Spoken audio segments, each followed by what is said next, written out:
Pueden tomar su asiento.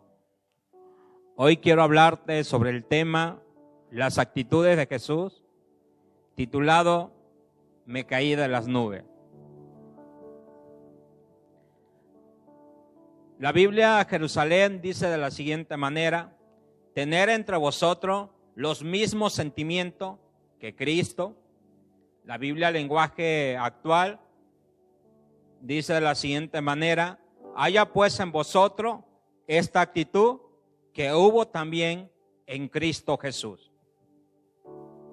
Se cuenta una historia que en una ocasión habían dos amigos que se llevaban pues más o menos bien. Uno se llamaba Lucas y el otro Juan. Lucas era demasiadamente positivo, todo el tiempo andaba con una buena actitud, mientras que Juan lo envidiaba por eso. Dice Juan en su relato que Lucas era el tipo de persona que todo mundo quisiera odiar. Le pasaba algo y siempre buscaba la manera positiva de aquella mala racha. Un día le preguntó a Lucas: oye Lucas, ¿por qué todo el tiempo andas con una actitud muy positiva? Y tienes siempre para todas las demás personas una actitud muy positiva. Todas las demás personas te buscan. Eres un excelente gerente. Incluso hay meseras que te han seguido de restaurante en restaurante por tu buena actitud. ¿Cómo le haces para siempre estar de buen humor? Y Juan le dice lo siguiente, Lucas le dice lo siguiente: mira Juan, yo cada mañana tomo una decisión y me hago la siguiente pregunta. Lucas, el día de ahora tienes dos opciones: o sonreír ante las cosas negativas que te puedan pasar durante el día, manteniendo una actitud positiva, o vivir este día con una actitud negativa, enojados, como ogro. Tomas esa decisión. Yo elijo tomar la decisión de vivir una actitud positiva. Poco tiempo después, Lucas hizo algo que en el restaurante no se debe hacer. Dejó la puerta trasera abierta. Entraron 3 ladrones y al momento del asalto le dispararon. Lucas fue intervenido por 18 horas, estuvo en cirugía. Y cuando los doctores lo miraron cómo estaba tan grave, los doctores empezaron a tomar otro gesto, como diciendo: este hombre ya es un hombre muerto. Y le preguntan a Lucas: Lucas, ¿eres alérgico a algo? Lucas dice lo siguiente: sí, a las balas. Y ellos empezaron a reírse y Lucas le vuelve a decir: lo que le estoy diciendo es que quiero vivir. Opéreme como una persona viva, no como una persona muerta. Lucas logró sobrevivir gracias al excelente trabajo de los doctores, pero vivió por la actitud positiva que tenía este hombre. Y cuando a él le preguntaban: Lucas, el día de ahora, ¿cómo te encuentras? Él decía: pudiera estar mejor si tuviera un gemelo. La Biblia nos habla de la misma manera que tenemos que tener una buena actitud ante las circunstancias, ante los conflictos y ante los problemas. Por eso el día de ahora quiero hablarte sobre las actitudes de Jesús, titulado Me caí de las nubes. En primer lugar, las actitudes de Jesús eran unas actitudes buenas.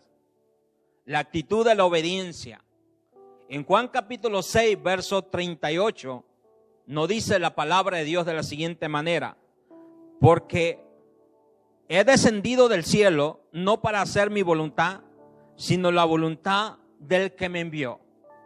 En ningún momento nuestro Señor Jesucristo dijo: bueno, yo soy Dios, yo soy Rey, todo mundo me tienen que servir, todo mundo me tienen que alabar. Y no hizo eso, sino que el versículo que leímos como base dice: haya en vosotros ese mismo pensar, o ese mismo sentimiento, o esa misma actitud que hubo en Cristo Jesús. La actitud de la obediencia. La palabra obediencia en el griego es akwo, en el hebreo es sama, que es el saber escuchar. En el sama tiene dos palabras: sama, que es escuchar, y accionar. Hay muchos que te escuchan. Hay personas que te están escuchando cuando estás hablando de algo, pero no los acciona. Usted podrá estar aquí en este lugar y me puede estar escuchando. La pregunta es: ¿lo van a accionar? ¿Lo vamos a accionar? Entonces es como una obediencia media, porque me están escuchando porque ya no le queda otro remedio. Ni modo que ponerse unos tapones para no escuchar al predicador. Pero nuestro Señor Jesucristo tenía la actitud de la obediencia. Porque he descendido del cielo no para hacer mi voluntad, sino hacer la voluntad del que me envió. Todos nosotros, de una de otra manera, tenemos jerarquías y somos mandados en ocasiones. El que está trabajando tiene su jefe inmediato y tiene que obedecer, pero también tiene que accionar. ¿Y por qué obedecemos? Porque no pueden meter un reporte, porque nos pueden sancionar, nos pueden descansar 3, 4 días o darnos 8 días sin goce de sueldo, vacaciones sin pagar. Y eso menguaría nuestras semanas, y por eso obedecemos. Pero cuando se trata de obedecer la palabra de Dios, cuando se trata de vivir la palabra de Dios, no estamos dispuestos a obedecer la palabra. ¿Y por qué no estamos dispuestos? Porque creemos que no tenemos nada que perder. Pero tenemos más que perder, porque en juego está nuestra salvación, la vida eterna, nuestra vida espiritual. En el mundo hay jerarquía, los que trabajan para negocios ilícitos, como por ejemplo el narcotráfico. Ellos se van por jerarquía. Y si el más pequeño, el tirador, no obedece al que está más arriba, de seguro al otro día no amanece vivo. Y nosotros creemos que como somos hijos de Dios y tenemos la gracia de Dios, la benevolencia de Dios, no va a pasar nada. Y es cierto, Dios es un Dios de misericordia. Pero la palabra de Dios nos dice lo siguiente: el que procure salvar su vida, la perderá. Mas el que la pierda por causa de mí, la ganará.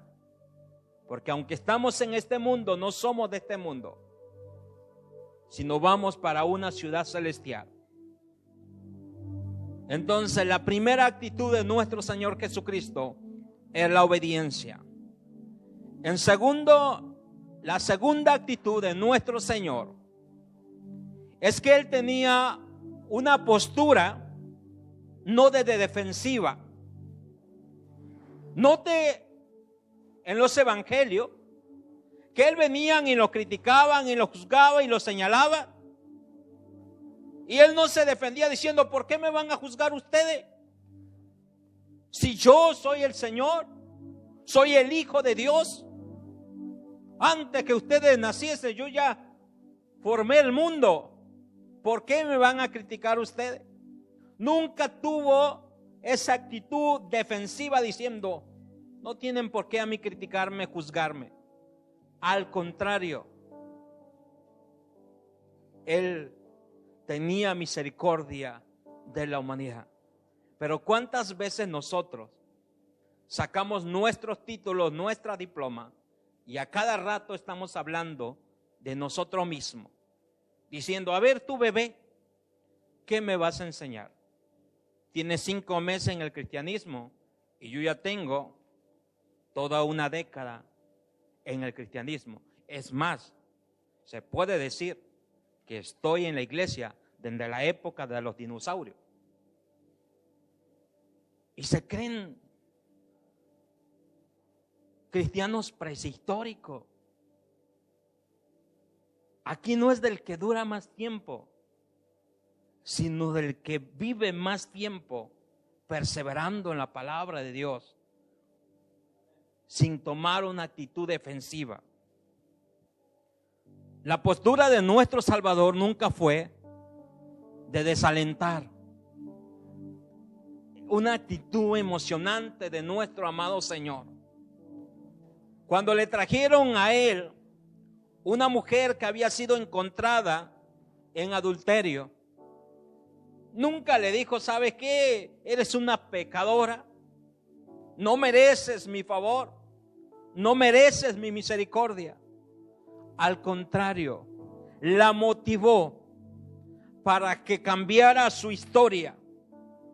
Y cuando nosotros le fallamos a Dios, viene la presencia del Espíritu Santo, no a desalentarnos, sino a motivarnos a cambiar nuestra historia.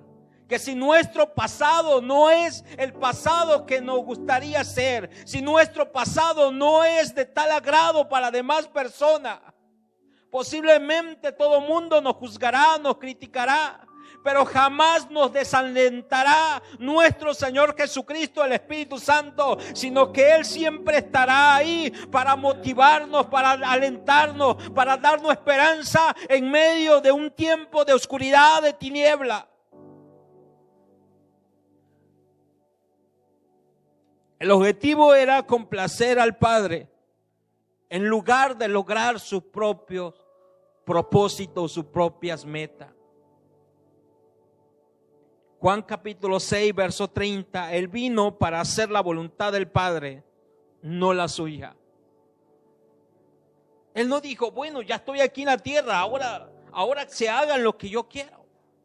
En un momento de la historia de nuestro Señor Jesucristo, cuando arrestaron al Señor, uno de sus discípulos sacó una espada. Unos dicen que fue Daniel Arismendi el mocha oreja. No, el primer mocha oreja fue Pedro. Y le mocha la oreja a este soldado.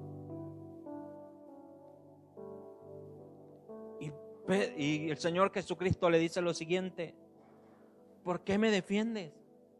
¿No sabéis que tengo la autoridad de pedirle al Padre una legión o legiones de ángeles para que vengan en mi servicio?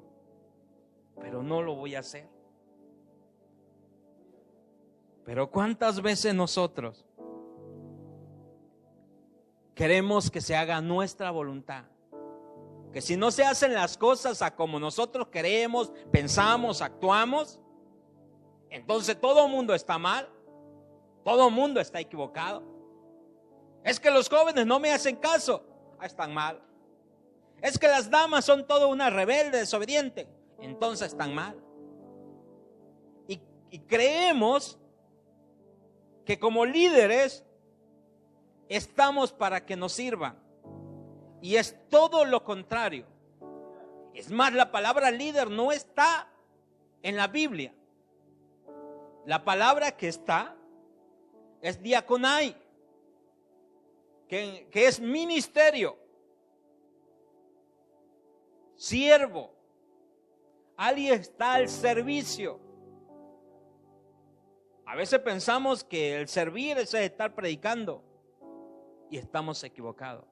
El predicar es uno de los más grandes privilegios que Dios le ha dado a sus hijos.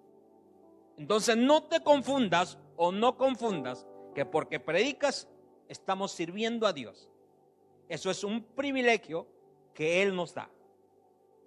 En una ocasión, un predicador de renombre dijo lo siguiente: Dios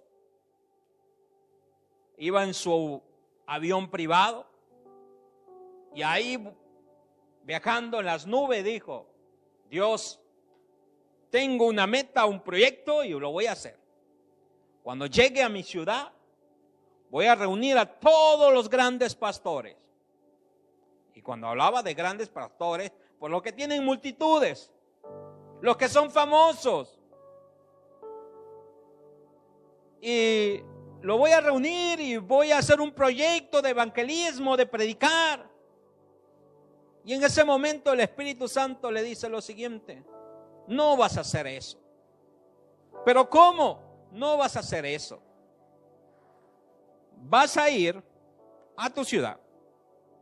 Después vas a reunir a todos los que tú llamas grandes predicadores y vas a ir a la sierra, donde vas a caminar 2 días a pies porque no pueden subir los carros. Y ahí vas a reunir a todos esos predicadores que predican descalzos, que pasan hambre, que pasan pobreza, que hacen su servicio bajo de un árbol, que duermen en la tierra, que cuando bien le va, comen tortilla con chile, y cuando no, comen raíces. Vas a ir con ellos y le vas a lavar los pies. Pero Señor, si yo soy Juan Camaney, no me importa. Si no lo haces, yo no te vuelvo a usar. ¿Cuántas veces creemos que el porque Dios nos use, somos grandes? Nos usa por su misericordia. Mantengamos nuestros pies bajo la tierra o en la tierra. Entonces el objetivo de nuestro Señor Jesucristo jamás fue el hacer su voluntad, sino la voluntad del Padre. En medio de la prueba, nuestro Señor se mantenía paciente. La palabra paciencia en el griego se puede definir de 2 formas: macrotumia o hupomone. Macrotumia viene del Espíritu Santo, que es el don del Espíritu Santo, paciencia, y hupomone es de tu carácter, que quiere decir constancia, resistencia o perseverancia. Él quiere que en medio de la prueba, de la circunstancia, nosotros nos mantengamos en perseverancia, mantengamos resistente. Ejemplo, nuestro Señor Jesucristo, en medio de una circunstancia que lo estaban golpeando, lo estaban crucificando, lo estaban azotando, Él pudo tirar la cruz y decir: ¿por qué yo tiro la cruz? Si esa cruz es de Alejandra, si esa cruz es de Lisandro, si esa cruz es de Sandra, si esa cruz es de Daniel, si esa cruz es de Rosy, si esa cruz es de Misael, ¿por qué yo la voy a tirar? Mira que no cambia. Vienen y me piden perdón y a los 3 minutos ya están haciendo lo que me pidieron perdón. Él pudo tomar esa actitud y decir: yo no voy a cambiar si Josué no cambia. La cruz es de Él, que Él la lleve. Mas Él la llevó por nosotros. En esto mostró su amor Dios, en que aún siendo pecadores, aún no mereciendo de su gracia, de su amor, Él murió por nosotros. Y se mantuvo perseverando, aguantó todos los latigazos, aguantó que le pusieran una cruz, aguantó que le escupiera, aguantó cargar una cruz. ¿Y cuántas veces nosotros, simplemente porque no nos saludaron o porque no nos postearon bien en el Face diciendo: va a predicar la gran predicadora, el gran predicador, y no le pusieron con letras mayúsculas para que se escuche, y de una dimensión de letra de 100 para que una letra grandota, y con versículos y con letras pequeñitas, y diciendo: va a estar presente el Señor Jesucristo y el Espíritu Santo? hacemos todas las cosas al revés. Los importantes no somos nosotros, el importante es Él. Y lo mostró el mismo nuestro Señor Jesucristo, en que siendo en forma de Dios, no escatimó ser igual que Dios como forma que aferrarse, mas se humilló hasta lo más bajo, hecho semejante a los hombres, y ponerse al servicio de nosotros. Y estamos al revés todo el tiempo. El hombre quiere hacerse semejante a Dios, cuando hemos sido llamados para servir. En medio de la burla y de la hostilidad, Él no respondió con maldiciones. En 1 Pedro capítulo 1 verso 23, quien cuando le maldecía no respondía con maldición, cuando padecía no amenazaba, sino que encomendaba la causa al que juzgaba justamente. Padre, perdónalo porque no sabe lo que hace. Él estando en la cruz dijo, perdónalos porque no saben lo que hacen. Y no le impugnes este pecado, no los castigues por lo que ellos están haciendo. Pero cuántas veces nosotros, ante la burla, ante la crítica, ante lo hostil que pueden ser otras personas hacia nosotros, respondemos con maldiciones, respondemos condenándolo. No es la manera que Él quiere que nosotros seamos. Dice, haya en vosotros esa misma actitud, ese mismo pensamiento que hubo en Cristo Jesús. La actitud del cristiano, en Filipenses capítulo 2, verso 3 al 4. Nada hagáis por contienda o por vanagloria. Dijeran los que quieren presumir su inglés. Oh my God. Wi-Fi no venai overtime. No hagáis nada por contienda o por vanagloria. ¿Cuántas veces queremos hacer las cosas para inflarnos nosotros mismos? Mira, Dios no comparte su gloria con nadie. Jamás lo comportará con nadie. La gloria es de Él. Queremos ser lucidos, privilegiados, y hacemos las cosas. Yo no voy a predicar a una iglesia pequeña donde tengo que a lo mejor ir 2 o 3 horas manejando. Y si no me da buena ofrenda. Y si no me transmiten en las redes sociales. Si algo debemos entender es que cuando somos invitados y nos dan ese privilegio de predicar su palabra, así sea una iglesia de 2 miembros, como una iglesia de cientos de miembros. Me decía un amigo, Josué, mantén siempre la humildad. Algo que he aprendido, dice, en mis 35 años como evangelista es lo siguiente.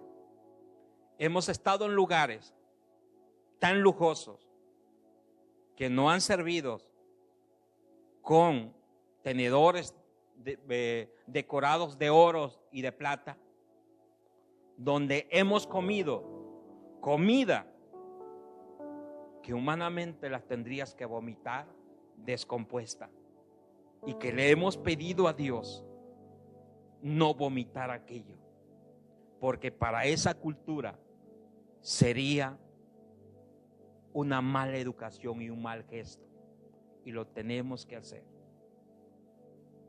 Mantengámonos en humildad. Nuestra actitud debe ser de humildad.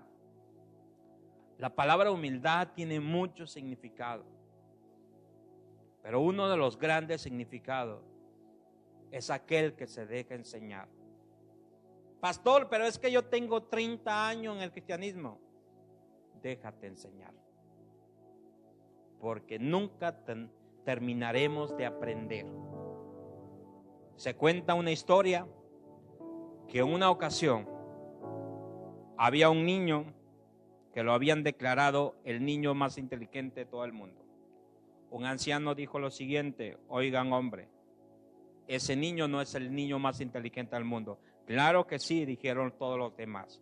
Una universidad de Harvard dijo: sí, es el más inteligente. Lo hemos llevado por las mejores universidades del mundo y a todos le ha ganado, de sus edades, incluso universitarios, le ha ganado a pesar de la edad que solamente tiene 8 años.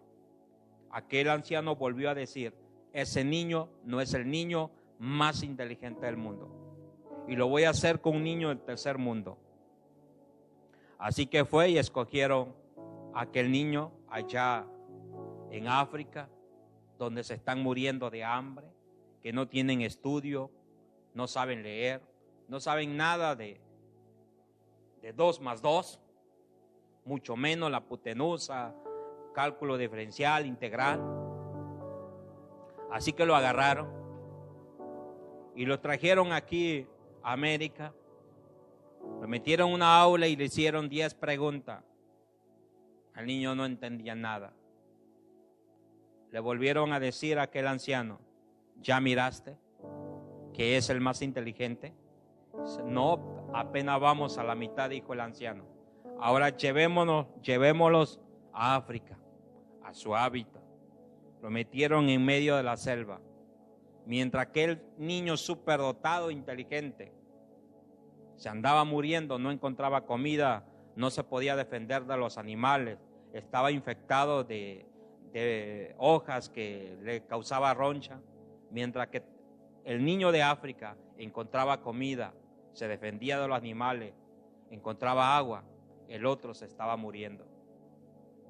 En otras palabras, nadie tengamos mayor concepto de nosotros mismos, sino el que Dios ha querido que nosotros seamos. Nadie sabe más que otro. Usted podrá menospreciar a una persona de la sierra que posiblemente no sabe leer ni escribir, pero haga lo que ellos hacen. Podrá menospreciar a un campesino que porque no sabe leer ni escribir. Hay campesinos que sí saben más que nosotros, muy preparados, pero estoy hablando de lugares donde no hay educación. Pero apuesto que ellos saben hacer muchas cosas que nosotros humanamente no las lograríamos hacer, ni estudiando toda una vida. Entonces, no somos más inteligentes el uno al otro. Posiblemente aquí, incluso en la misma ciudad, viviendo, podríamos sentirnos más inteligentes que otra persona. A lo mejor en eso, pero a lo mejor te ganan cocinando, lavando, haciendo otras cosas. Entonces, lo que tiene uno ciertas virtudes, ciertas cualidades, la otra le hace falta. Nuestra actitud como cristiano debe ser de servicio. Mateo capítulo 20, verso 25 al 26. Jesús dijo: sabéis que los gobernantes y los grandes gobernantes gobiernan ciudades, se empoderan de las ciudades para que las ciudades hagan lo que ellos quieren que hagan. Mas en vosotros no será así, dice. Aquel que quiera ser mayor entre nosotros será vuestro siervo. Aquel que quiera ser mayor entre nosotros será vuestro siervo. Porque el Hijo del Hombre no vino para ser servido, sino para servir y dar su vida por amor a la humanidad. La pregunta es: ¿quieres ser mayor en el reino de los cielos? ¿Queremos ser mayor en el reino de los cielos? Debemos estar dispuestos a servir. Y no confundas que el tocar un instrumento, el estar aquí, es un servicio, es un privilegio. Pero si usted camina 5 horas cargando una bocina para llevarle música a un lugar donde no hay música, entonces es un servicio y no un privilegio. Hace un tiempo atrás, una muchacha se paró aquí en este lugar y dijo lo siguiente: quiero contarle, hermanos, mi testimonio. Soy misionera He andado en Europa, en Francia, en París. Al otro día, un montón de jóvenes estaban diciendo, ¿y cómo le hacemos para ser misionero? ¿Y cómo le hacemos para hacer ese gran ministerio que tiene esa persona? Ese no era un gran ministerio, sino un privilegio. Y lo hacía para vanagloria. Porque si ese mismo día se hubiera levantado otra persona diciendo, fui a la sierra de Oaxaca, fui a la sierra de Chihuahua, fui a la sierra de Chiapas y tuve que caminar días para llegar al lugar donde tenía que ir. E incluso dormí en la tierra y pasé hambre, pero fue un privilegio. Apuesto que ninguno se apuntaría para ir en ese lugar. ¿Qué es servicio? ¿Qué es privilegio?